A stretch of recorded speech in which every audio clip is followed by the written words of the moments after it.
Train మొత్తం book చేసుకుంటే ఎంత ఖర్చు అవుతుందో తెలుసా? మనలో ఈ డౌట్ అయితే చాలా మందికి ఉంటుంది. ఈ వీడియో అయితే మొత్తం చూడండి, మీకు ఒక ఐడియా అయితే వస్తుంది. రైలు లేదా కోచ్ మొత్తాన్ని బుక్ చేసుకునే వెసులుబాటు అయితే ఉంది.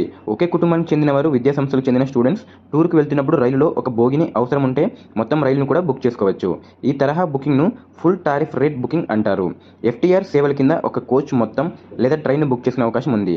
దీని ప్రత్యేక యూజర్ ఐడీ, పాస్వర్డ్ అయితే క్రియేట్ చేసుకోవాలి. ముందుగా మనం www.ftr.irctc.co.inకు లాగిన్ అవ్వాలి. ఇక్కడ మొత్తం రైలును బుక్ చేసుకోవాలనుకుంటున్నారా లేదా ఏ రైలు బోగిని బుక్ చేసుకోవాలనుకుంటున్నారో అనే ఎంపికను ఎంటర్ చేయాలి. ఆపై అవసరమైన వివరాలను అందించాలి. చివరిగా పేమెంట్‌ని పూర్తి చేస్తే మీ బుకింగ్ కంప్లీట్ అవుతుంది. మీరు AC first class, AC 2 tier, AC 3 tier, AC 2కమ్ 3 tier, AC chair car, sleeper వంటి కోచ్‌లను బుక్ చేసుకోవచ్చు.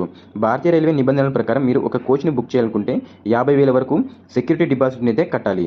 మీరు ప్రయాణించే ప్రాంతం, దూరాన్ని బట్టి ఈ మొత్తం మారవచ్చు. అలాగే మీరు మొత్తం రైలును బుక్ చేసుకోవడానికి ప్లాన్ చేస్తే మీరు మొత్తం 9 లక్షలు ఖర్చు చేయాలి.